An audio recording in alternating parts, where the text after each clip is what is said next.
Shalom semuanya. Apa kabar? Luar biasa sebab Tuhan kita luar biasa. Amin.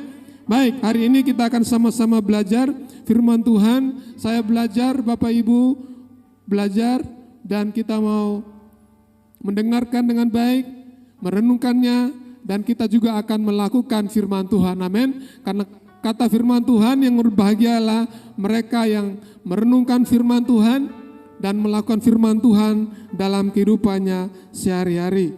Baik, kita akan mulai dengan firman Tuhan. Yang pertama, hari ini kita akan belajar tentang tema besar kita, yaitu keluarga yang beriman. Amin.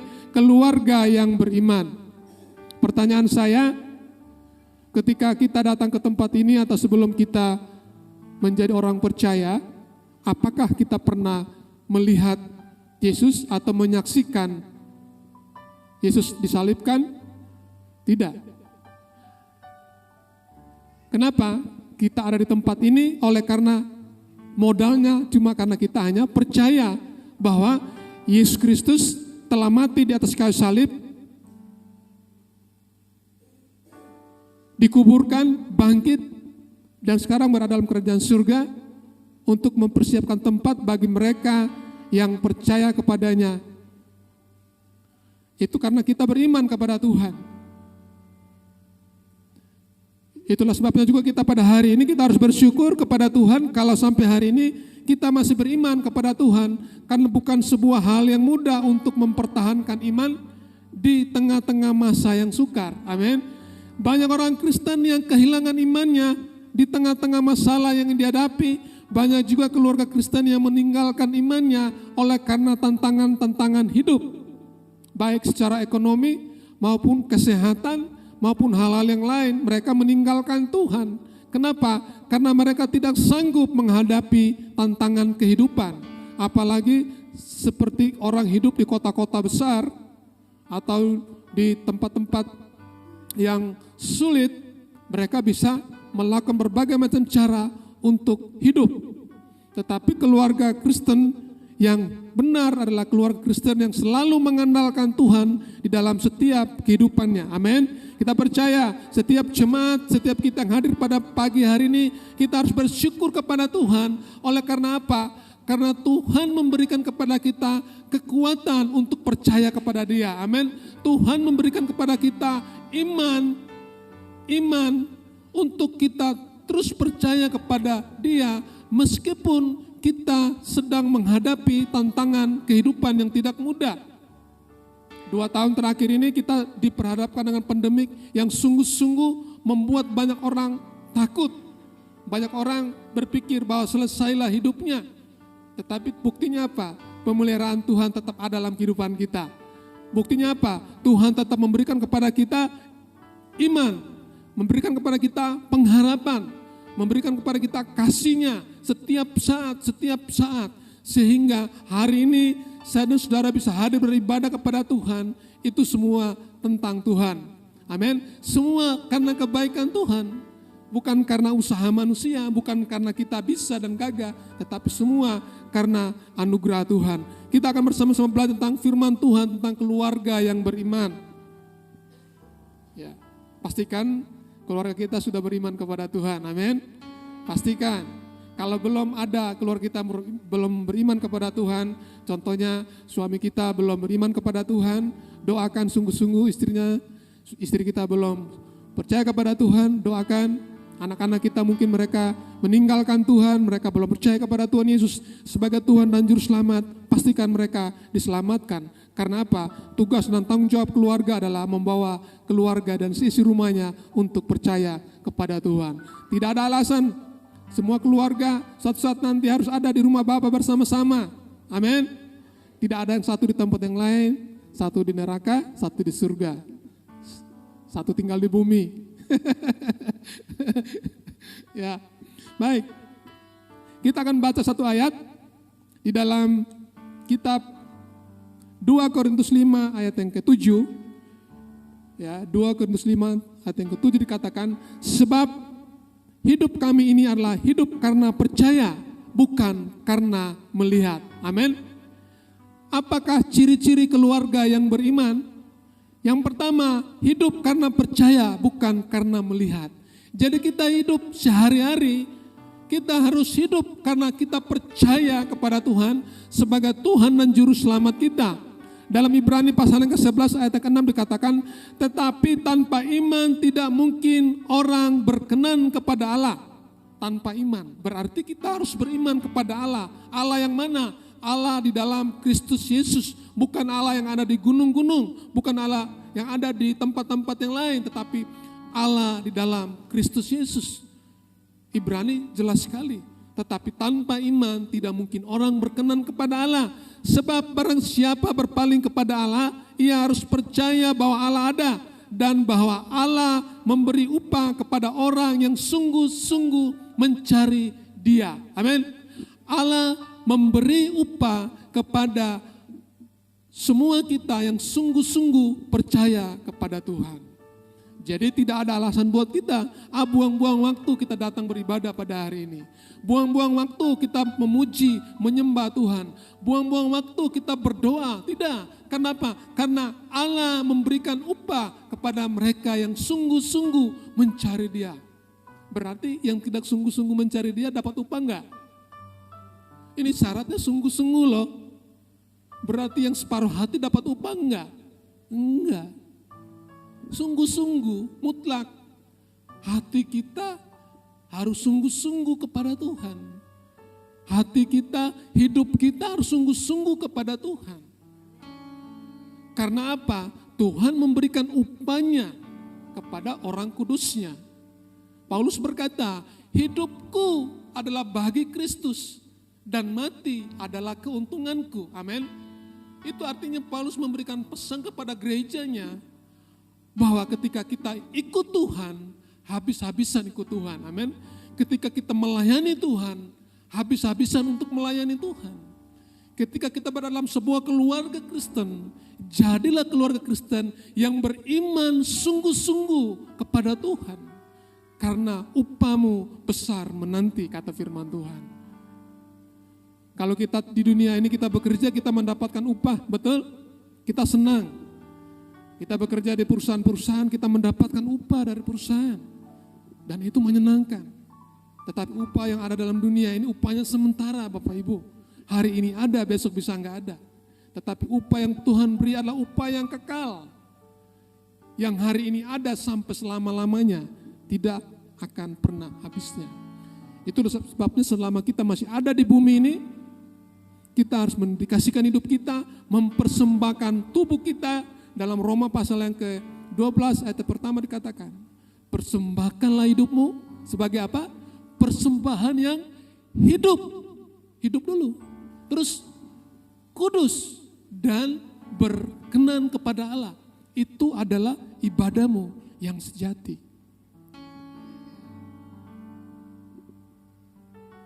Saudara dan saya mau mencari Tuhan dengan sungguh-sungguh. Tuhan katakan, carilah aku selama ia berkenan ditemui. Ada banyak sekali ayat-ayat yang mengatakan bahwa kita harus hidup karena percaya, bukan karena kita melihat. Saya hidup karena percaya. Saya dan keluarga saya hidup karena percaya kepada Tuhan, bukan karena saya melihat. Paulus jelas katakan, Paulus banyak sekali tantangannya dalam dia melayani Tuhan. Dia pernah digigit ular, dia pernah kapalnya karam. Ya, ada banyak sekali. Bahkan di akhir hidupan dia katakan, aku telah menyelesaikan pertandingan iman dengan benar dan upahku besar di surga. Ada ayatnya. Dalam Ibrani ini dikatakan iman secara sederhana artinya percaya bahwa Allah itu ada. Orang yang beriman akan sungguh-sungguh mencari Allah. Iman adalah sebuah keyakinan tanpa ragu. Kita harus beriman tanpa ragu. Kita harus sungguh-sungguh percaya kepada Allah. Jangan sampai ketika kita bertemu dengan masalah dalam hidup ini, tantangan kelihatannya rumit sekali. Akhirnya kita mengatakan bahwa Allah itu tidak ada. Sesungguhnya Allah itu selalu ada di dalam masalah kita, di dalam kesenangan kita, dalam duka cita kita. Dia selalu ada. Engkau ada dalam setiap hidupku. Kita harus percaya itu. Kita bisa melakukan itu kalau kita beriman dengan sungguh-sungguh. Kalau tidak, kita akan mengatakan bahwa Allah nggak ada. Allah tidak sanggup menolongku ketika kita menghadapi tantangan. Allah tidak sanggup menolongku ketika kita menghadapi sakit penyakit. Tetapi keluarga Kristen yang beriman adalah keluarga yang sungguh-sungguh mencari Allah dan mempunyai sebuah keyakinan tanpa rasa ragu sedikit pun tentang Tuhan. Abraham, tidak sedikit pun Abraham ragu akan Tuhan. Ketika Tuhan menyuruh keluar dari negerinya, dia pergi. Yes God. Ketika Tuhan suruh mempersembahkan anaknya Ishak, yes God, terima kasih Tuhan. Dia taat. Kenapa? Dia beriman bahwa apa yang Tuhan sampaikan, katakan, dia tidak ragu sekalipun. Seharusnya keluarga Kristen, seharusnya sidang jemaat, saya dan saudara, kita harus mempunyai keyakinan yang sungguh-sungguh untuk mencari Allah. Dalam Matius pasal ke-21 ayat 22 dikatakan, dan apa saja yang kamu minta dalam doa dengan penuh kepercayaan, kamu akan menerimanya. Roma 1 ayat 16, sebab aku mempunyai keyakinan yang kokoh dalam Injil, karena Injil itu kekuatan Allah. Jadi landasan kita untuk beriman bukan kepada diri kita sendiri, landasan kita adalah firman Tuhan. Harus benar. Landasan keluarga Kristen adalah firman Tuhan, bukan uang kita, bukan berapa banyak harta yang kita miliki akan menjadi landasan kita dalam hidup. Itu semua akan selesai ketika bumi ini enggak ada. Semua itu tidak akan ada lagi ketika Tuhan mengambilnya. Itulah sebabnya saya dan saudara sebagai orang percaya, landasan kita adalah firman Tuhan. Kita harus membangun iman kita di atas dasar batu karang yang teguh di dalam Kristus Yesus. Ada banyak orang Kristen yang meninggalkan imannya. Oleh karena apa? Mereka meragukan tentang Tuhan. Saya percaya semua keluarga di tempat ini sungguh-sungguh percaya kepada Tuhan. Amin. Saya percaya anak-anak muda di tempat ini percaya kepada Tuhan. Saya mau lihat anak-anak muda di sini ada berapa yang hadir? Banyak? Bisa lambaikan tangan? Oke. Ada yang SMA ya. Berdoalah sungguh-sungguh. Beriman sungguh-sungguh. Ya. Tuhan pasti memberikan masa depan yang penuh harapan dalam kehidupanmu. Bercita-citalah yang tinggi. Doakan sungguh-sungguh apa menjadi mimpi-mimpimu di masa yang akan datang. Tetapi serahkan hidupmu sungguh-sungguh kepada Tuhan. Landasanmu harus firman Tuhan. Saya banyak menemukan anak muda yang sungguh-sungguh hidup di luar Tuhan. Mereka berantakan hidupnya. Tetapi itu bukan karena tiba-tiba terjadi. Itu terjadi oleh karena keluarga di dalamnya memiliki landasan yang salah. Landasannya bukan firman Tuhan. Tetapi kalau landasannya firman Tuhan, saya pastikan keluargamu, anak-anakmu, suami, istri, dan keluarga besar kita, mereka akan hidup di dalam iman dan mereka tidak akan pernah tergoyahkan meskipun tantangannya sulit. Hidup karena percaya bukan karena kita melihat. Kita harus tahu itu. Yang kedua, menghidupi firman Allah. Ciri-ciri keluarga yang beriman, kita harus menghidupi firman Allah. Amin. Kita tidak hanya sekedar mendengarkan firman Tuhan setiap hari Minggu yang disampaikan oleh gembala kita, oleh hamba-hamba Tuhan yang lain. Tidak. Kita harus menghidupi firman itu. Bagaimana cara menghidupi? Contoh, saya kasih kata sederhana. Ketika kita mendengarkan firman Tuhan hari ini, contohnya, kita beriman kepada Tuhan, menjadi keluarga yang beriman. Ketika kita ketemu masalah di luar, contoh dalam keluarga ada masalah yang rumit, sulit sekali diselesaikan. Kelihatannya enggak mudah, enggak mungkin bisa diselesaikan. Akhirnya kita memilih jalan lain, jalan pintas namanya. Kita mencari orang yang bisa menolong kita. Kita mencari dukun barangkali, kita mencari orang yang kita anggap dia dapat menolong. Ternyata enggak. Kita harus tetap kembali kepada Tuhan, bahwa hanya Tuhan satu-satunya yang sanggup menolong kita. Masuk dalam ruang doamu, baca firman Tuhan, apa yang Tuhan mau dalam kehidupan kita. Berapa banyak anak-anak muda ketika ketemu masalah, mereka meninggalkan Tuhan. Mereka memakai narkoba, mereka meninggalkan rumah, mereka kabur dengan pacar mereka, mereka kabur dengan orang-orang yang mereka sayangi. Ketika anak muda dikatakan, kamu cantik sekali, langsung kelepek. Ya, ada. Kalau kita konsul anak-anak muda, Pak, di Facebooknya dia, aku cantik loh, bule. Dia bilang aku cantik. Hati-hati saudara, jangan langsung kelepek. Terus orang tuanya nasihatin, lebih galak dari orang tuanya, marah-marah sama papa dan mamanya. Terus kabur dari rumah, meninggalkan rumah, hati-hati bahaya.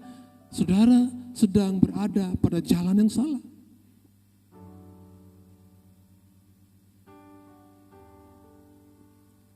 Jika iman itu tidak disertai dengan perbuatan, maka iman itu pada hakikatnya adalah mati. Banyak orang Kristen mengaku beriman, tetapi mereka hanya sebatas pengetahuan saja. Mereka cuma tahu firman Tuhan, tetapi mereka tidak melakukan firman Tuhan. Ada berapa banyak? Ya. Orang pada hari Minggu berbondong-bondong datang ke gereja, betul? Berbondong-bondong mereka datang ke gereja, beribadah kepada Tuhan. Tetapi ketika mereka meninggalkan gereja, mereka meninggalkan Tuhan di gereja. Kemudian pada hari Senin sampai hari Sabtu, hidup mereka suka-suka mereka lagi. Mereka hidup kepada cara hidup dunia ini. Mereka tidak lagi peduli tentang agama. Mereka tidak peduli tentang Tuhan. Yang mereka peduli adalah bagaimana mereka hidup suka-suka mereka. Tapi firman Tuhan berkata, jika kita sudah mendengarkan firman Tuhan, maka kita harus menjadi pelaku-pelaku firman yang hidup. Orang yang beriman hidupnya takut akan Tuhan. Daniel pasal yang pertama ayat yang ke-8 dikatakan, Daniel tidak menajiskan dirinya terhadap makanan raja. Makanan raja enak enggak Bapak Ibu? Pasti enak. Ibu Gembala bilang langsung, pasti enak. Iya, makanan raja. Kita makan pecel lele aja enak enggak? Sedap. Sambalnya ya enak tuh. Ya, ayamnya. Makanan raja enak pasti. Tapi ketika Daniel diperhadapkan dengan yang enak-enak untuk menyembah raja, bukan untuk menyembah kepada Tuhan, Daniel katakan, aku tidak mau menajiskan diriku dengan makanan raja. Artinya dia beriman dan dia tidak melakukan yang najis di hadapan Tuhan. Ada berapa banyak orang Kristen yang hidup menajiskan dirinya kepada Tuhan. Mereka meninggalkan Tuhan. Mereka menajiskan diri mereka dengan yang jahat. Dan Tuhan marah. Tapi kita percaya keluarga-keluarga Kristen yang hadir di tempat ini adalah keluarga-keluarga Kristen yang sungguh-sungguh menghidupi firman Allah. Amin. Menghidupi bagaimana caranya. Ya kita melatih hidup kita setiap hari untuk bisa melakukan firman Allah.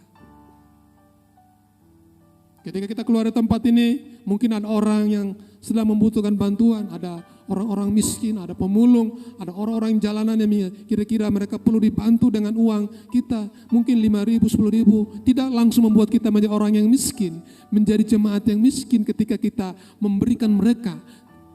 Padahal sesungguhnya kita sedang menghidupi kebenaran firman Tuhan. Amin. Saya percaya, kita bersyukur gereja kita, gereja di tempat ini, ya, peduli dengan orang-orang miskin yang ada tempat ini, peduli dengan jemaat Tuhan, peduli dengan lingkungan yang ada. Oleh apa? Karena sedang menghidupi firman Tuhan. Amin. Sedang menghidupi apa yang Tuhan mau. Landasanmu, landasan kita haruslah firman Tuhan. Segala sesuatu yang kita lakukan, landasannya adalah firman Tuhan dan kita menghidupi firman Tuhan itu dari hari ke hari. Kita lihat anak-anak kita. Sekarang masalah terbesar bagi orang tua adalah anak-anak ketika mereka bermain handphone. Anak-anak dengarkan, ya, main handphone tidak salah. Yang salah ketika anak-anak bermain handphone dari bangun pagi sampai tidur malam. Nah itu dosa. Masuk neraka enggak? Masuk neraka. Kenapa? Karena Anda malas. Anda tidak akan melakukan segala sesuatu. Karena mainnya handphone terus. Hati-hati dengan apa yang kamu lihat, yang kamu pikirkan. Kalau itu yang dilihat setiap hari, maka imanmu akan tidak bertumbuh. Ini jadi masalah bagi keluarga-keluarga, ibu-ibu, bapak-bapak juga akan menjadi masalah di sini. Makanya anak-anak, ya hati-hati, main 1-2 jam, gak apa-apa, dijadwal. Tetapi kalau setiap hari, bapak ibu atau anak-anaknya mainnya game terus, tidak keluar-keluar kamar, hati-hati bapak ibu. Ada kasus yang sedang terjadi itu, ada anak yang matanya itu langsung keluar bola matanya itu berdarah. Benar-benar terjadi di daerah Depok. Itu 2 tahun yang lalu. Ternyata masalahnya adalah dia suka bermain game non-stop. Anaknya. Orang tua berpikir, oh anaknya diam dikasih game main di dalam kamar, dibiarin. Tenang, adem dan lain sebagainya. Ternyata itu jadi masalah Bapak Ibu. Kontrol anak-anak kita ketika mereka bermain handphone. Yang terakhir. Ya. Kalau yang terakhir itu cepat ya. Ya, saya dulu saudara, saya paling senang kalau gurunya bilang yang terakhir kalau kita sekolah ya. Ini yang terakhir langsung senang mau pulang gitu ya. Kalau pendetanya bilang yang terakhir langsung senang gitu, karena sedikit lagi mau pulang. Ya, baik. Yang ketiga, hidup mengandalkan Tuhan. Ya, ciri-ciri keluarga yang beriman adalah hidup mengandalkan Tuhan. Diberkatilah orang yang mengandalkan Tuhan, yang menaruh harapannya pada Tuhan. Amin. Yeremia 17 ayat 5-8 jelas katakan, diberkatilah mereka yang mengandalkan Tuhan, tetapi terkutuklah mereka yang mengandalkan manusia. Aduh, serem amat kata terkutuk. Tetapi Tuhan yang ngomong loh, apapun juga yang kamu perbuat, perbuatlah dengan segenap hatimu, seperti untuk Tuhan dan bukan untuk manusia. Jadi kalau kita sekali ikut Tuhan, kita harus habis-habisan untuk ikut Tuhan, amin. Sekali Yesus, tetap Yesus. Kenapa? Karena tidak ada lain. Tidak ada cara lain untuk kita sampai ke rumah Bapa, harus melalui iman Kristus ke Yesus. Jadi kalau kita melayani Tuhan, mari kita melayani habis-habisan untuk Tuhan, amin. Bukan habis-habisan untuk gembalamu, amin. Kita habis-habisan untuk Tuhan. Jemaat Tuhan, mari beribadah kepada Tuhan dengan segenap hatimu, segenap jiwamu, segenap kekuatanmu. Segala sesuatu kita lakukan bukan kita lakukan untuk diri kita sendiri, tapi kita lakukan untuk Tuhan. Dalam Kolose pasal yang ketiga 22-23. Jadi ciri-ciri keluarga yang mengandalkan Tuhan, yang beriman adalah dia harus mengandalkan Tuhan dalam segenap kehidupannya. Bukan mengandalkan kekuatannya, bukan mengandalkan apa yang dimilikinya. Kalau mungkin kita adalah seorang pekerja, ya, atau mungkin kita adalah seorang pegawai negeri dan orang-orang yang mempunyai slip gaji, saya tidak anti dengan slip gaji Bapak Ibu, saya senang, bersyukurlah dengan slip gajimu, amin. Bersyukurlah karena banyak orang yang gak punya slip gaji, mereka hidup mengandalkan Tuhan. Ya. Tetapi jangan sampai slip gajimu itu adalah imanmu di situ. Jangan menaruh imanmu pada slip gajimu, taruhlah imanmu kepada Tuhan, amin. Karena apa? Ketika engkau lihat slip gajimu, kebutuhanmu lebih besar dari gajimu, kemudian sebentar uangmu dapat gaji, bayar ini, bayar itu, bayar ini, bayar itu, terus habis. Saya pernah menyaksikan, saya dulu masih kecil Bapak Ibu. Saya kebetulan kakak saya itu pegawai negeri. Ya. Tanggal 1 sampai tanggal 5 gajian misalnya, tanggal 5 gajian. Ya, sampai tanggal 10 udah habis duitnya. Bayar ini, bayar ini, bayar ini, bayar itu, selesai. Terus hari berikutnya gimana ya? Harus hidup mengandalkan Tuhan. Kalau mengandalkan slip gaji kita ya gak akan pernah cukup mungkin, karena banyak sekali kebutuhan-kebutuhan yang terjadi. Tapi bersyukurlah saudara masih mempunyai slip gaji dari perusahaanmu, dari tempat pekerjaanmu, dari tempat-tempat di mana kita bekerja. Bersyukur kepada Tuhan, amin. Bersyukur. Pakai itu dengan bijaksana untuk memuliakan nama Tuhan. Jangan pakai itu untuk kita foya-foya. Gaya hidup kita harus dirubah. Kalau gaji kita 10 juta sebulan, kalau kita memakainya 15 juta sebulan atau 20 juta, gaya hidup kita 20 juta, jebol enggak? jebol. Gaji kita 10 juta, style hidup kita 20 juta. Yang ada masalah dengan keluarga, masalah dengan suami istri, masalah dengan anak-anak, akan ribut di situ. Akan ribut. Tetapi mari kita memakai apa yang Tuhan percayakan kepada kita dengan hikmat yang daripada Tuhan. Bukan kita suka-suka kita, bukan saudara. Saya banyak ketemu kok. Kalau mau diceritakan waktu saya nggak cukup. Saya banyak ketemu orang-orang yang kaya Bapak Ibu. Mereka punya uang yang banyak. Banyak. Gaji mereka gede, 250 juta, 30 juta gaji. Bahkan gaji pensiun sampai 30 juta mereka masih bisa punya pensiun seperti itu. Tapi sekarang nggak ada. Landasan mereka salah. Firman mereka tidak mengandalkan Tuhan. Mereka mengandalkan gaji mereka. Mereka berpikir uang mereka banyak, nilainya 250 juta per bulan. Benar nih. Benar. 300 juta ada punya gaji seperti itu. Perusahaan-perusahaan luar negeri benar-benar menghargai jasa orang-orang yang pintar. Tapi semuanya nggak ada. Kenapa? Landasan mereka salah. Mereka tidak menaruh landasan kepada firman Tuhan. Mereka menaruh landasan pada apa yang mereka miliki. Ya. Saya kira ini firman Tuhan yang dapat kami sampaikan. Ya. Biarlah menjadi berkat buat kita semua. Ya. Bukan berapa banyak firman Tuhan yang kita dengar. Saya justru sangat ketakutan kalau semakin banyak saya tahu firman Tuhan. Yang bahayanya kita tidak bisa melakukan. Lebih baik kita tahu sedikit, tapi kita melakukan firman Tuhan. Sebagai penutup, ciri-ciri dari keluarga yang beriman adalah yang pertama tadi, hidup karena percaya, bukan karena melihat. Amin.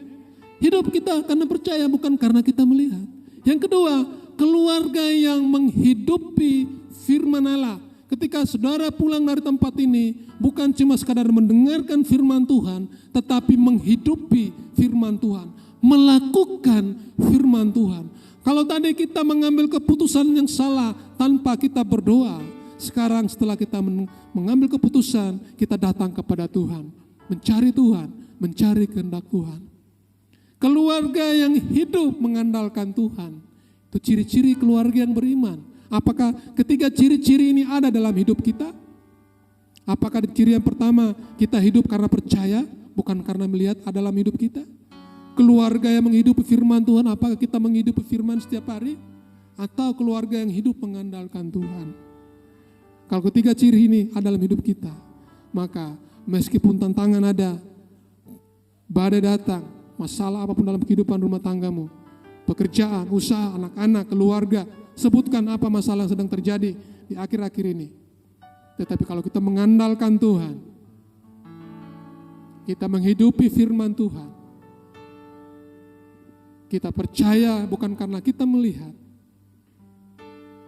tapi karena kita percaya kepada Tuhan. Karena landasan kita benar, yaitu firman Tuhan, maka jalanlah, bekerjalah, melayanilah, lakukan segala sesuatu dengan takut akan Tuhan.